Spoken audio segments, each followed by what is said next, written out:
மழையில்லா வானம் போல மனமில்லா வாழ்க்கையும் செல்லாது. ஏன் தெரியுமா? இந்த குறள் வழியா பார்க்கலாம். குறள் எண் 18, அதிகாரம் 2, வான் சிறப்பு. சிறப்பொடு பூசனை செல்லாது வானம் வரக்கு மேல் வானோர்க்கும் ஈண்டு. இந்த குறள் சொல்லுகின்ற அர்த்தம் என்ன தெரியுமா? வானத்திலிருந்து மழை பொய்த்து போனா இந்த பூமி வறண்டுரும்.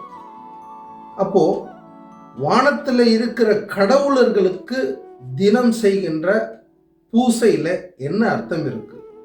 வருடந்தோறும் கொண்டாடுற திருவிழாக்கள்ல சந்தோஷம் எங்க இருக்கு? மழை பொய்த்து போனா எல்லாமே வறண்டு போயிடும். வறண்டு போனதுல வளம் இருக்காது. வளமில்லாத இந்த பூமியில திருவிழாக்களோ பூசைகளோ இருக்காது அந்த தேவர்களுக்கு கூட.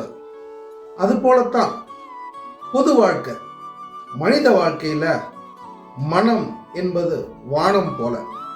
மனதுல வளம் இல்லை அப்படின்னா மனத்தோட வளம், மனத்தோட மழை, சந்தோஷம், நிம்மதி, அறிவு, பண்பு, அறம், இதெல்லாம் மனித மனத்துக்கு ஒரு மழை போல, மாமழை போல.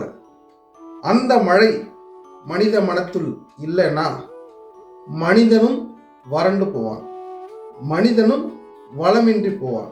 மழையும் மனதும் ரெண்டுமே ஒண்ணுதான். வானத்துல மழை இல்லைன்னா தேவனுக்கு கூட பூஜை இல்லை. வானத்துல மழை இல்லைன்னா திருவிழாக்கள் இல்லை, வாழ்க்கை வறண்டு போயிடும். மனம் என்கின்ற வானத்தில் மழை இல்லை என்றால் அன்பும் இருக்காது, பண்பும் இருக்காது, வாழ்க்கை வற்றி போகும், குன்றி போகும். மழையும் வேண்டும், மனமும் வேண்டும்.